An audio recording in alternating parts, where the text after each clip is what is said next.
But email marketing for throughout time, as long as I've been a marketer, has always been like a really high converting funnel. So if you think about it, it makes sense. You meet someone, you've never talked to them before, there's interest there. So it's essentially like the exchange of a phone number that you would do on the street with a new potential friend. So they've given you their email, they've decided they want to follow up with your tips and tricks or whatever. Now you send them newsletters, and now they find something that intrigues them, and now they're actually making a purchase. So for those of you who know a little bit of the like structure of a marketing funnel, we say that's middle funnel. So you've already kind of passed that top funnel, they're already in the middle funnel, so they're actually a lot closer to the bottom of the funnel, which is where the conversion happens, or the sale. So a lot of people would, like, it just wouldn't be in their strategy to be building that up, and it's just such a missed opportunity. If every single person you met on the street, you never exchanged contact information, the odds of you running into that person again is a lot higher, or a lot lower, sorry. So maybe you both go to the same yoga place and you are going to run into them again, but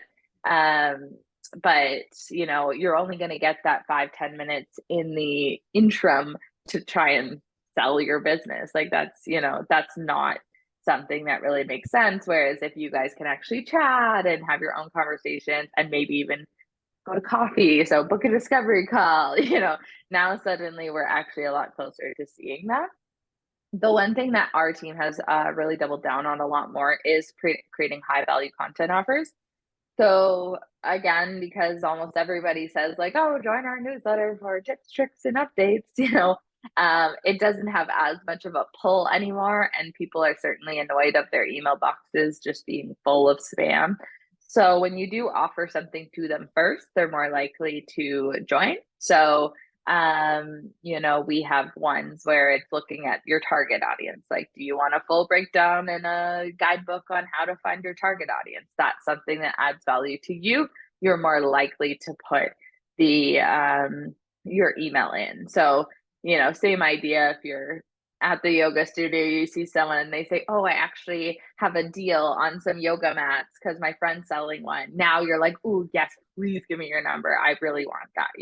The intrigue is just a little bit higher. And it's something where, like, you'll get the number faster than someone who maybe has to run into you a few times.